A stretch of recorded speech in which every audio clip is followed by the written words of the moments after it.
Ada seorang ahli maksiat yang akhirnya mendapat hidayah Allah Subhanahu wa Ta'ala.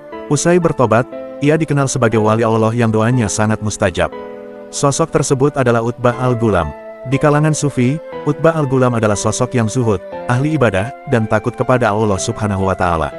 Padahal sebelum terkenal menjadi ahli ibadah yang soleh, Utbah al-Ghulam termasuk golongan fasik dan pendurhaka. Ia gemar berbuat maksiat, namun, hal ini berubah saat ia menghadiri majelis ilmu Hasan al-Basri.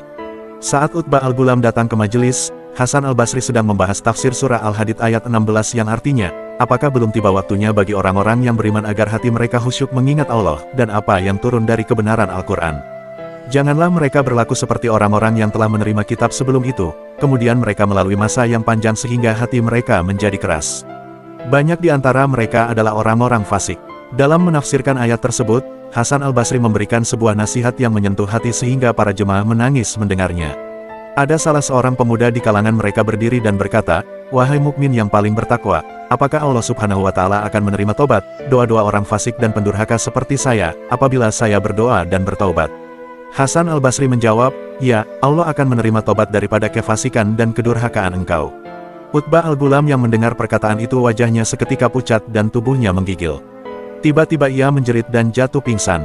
Ketika siuman, Hasan al-Basri mendekatinya dan membacakan sebuah bait syair. "Wahai anak muda pendurhaka, kepada pemilik asinan mulia, adakah kau tahu, balasan Tuhan untuk orang-orang yang durhaka?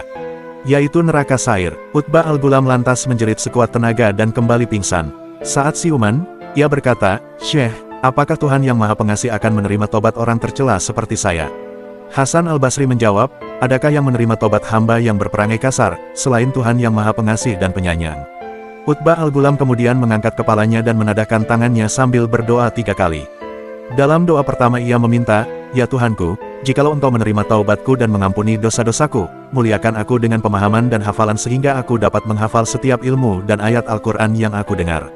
Lalu dalam doa kedua ia berkata, "Ya Tuhanku, muliakan aku dengan suara yang indah, sehingga setiap orang yang mendengar bacaanku akan bertambah kelembutan hatinya walaupun hati itu sudah mengeras."